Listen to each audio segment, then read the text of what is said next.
તો જિગ્નેશ મેવાણીના આરોપો પર પ્રવીણ માળીએ પલટવાર કર્યો છે। કોંગ્રેસ બોખલાઈ ગઈ છે, આ વાત પ્રવીણ માળીએ કહી। હાર દેખાતા કોંગ્રેસના પગ નીચેથી જમીન ખસી ગઈ છે। ઈવીએમ પર આરોપોને લઈને પણ પ્રવીણ માળીએ પલટવાર કર્યો છે। ઈવીએમ રસ્તામાં પડેલા જોવા મળ્યા, આવું પણ કોંગ્રેસ લાવશે, આ વાત પણ પ્રવીણ માળી કહેતા જોવા મળ્યા છે।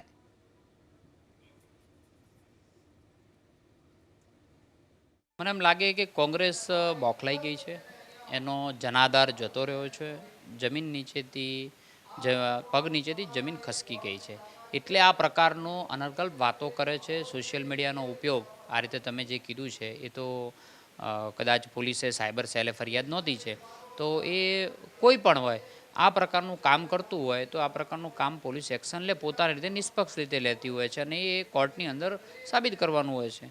તો એ તો નિષ્પક્ષ રીતે પોતાનું કામ કરશે, જેમાં કોઈ જાતિ જ્ઞાતિ આવતી જ નથી। એટલે હું માનું છું કે આ પ્રકારની રાજનીતિ જે 3 ટીમ બનાવીને વાત કરે છે, તો એ ટીમ મને એમ લાગે છે કે એ ટીમ પણ આ જ પ્રકારનું કામ કરી રહી છે। આવી સેન્સિટિવ બાબતો આવે તો ઇલેક્શન કમિશન એને જોતી જ હોય છે। અમને પૂરો ન્યાયિક પ્રક્રિયા ઉપર અમને પૂરો ભરોસો છે। કોઈ પણ ધારાસભ્યના પીએ હોય કે અંગત માણસ હોય કે આમ પ્રજા હોય, આ પ્રકારનું કામ કૃત્ય કરે તો એ તો જે તે એજન્સી એનું ધ્યાન લેશે, સંજ્ઞાન લેશે, તપાસ પણ કરશે જ। હજી તો હું માનું છું કે કદાચ કોંગ્રેસ ત્યાં સુધી પણ કરી શકે છે, પોતાના ઉમેદવારોને જાતે ને જાતે હાઈજેક પણ કરી લે। જાતે ને જાતે અગાઉ પણ દાતાના ધારાસભ્યશ્રીએ જાતે જ પોતે ખોવાઈ ગયા હતા અને પછી જાતે જ આવી ગયા હતા।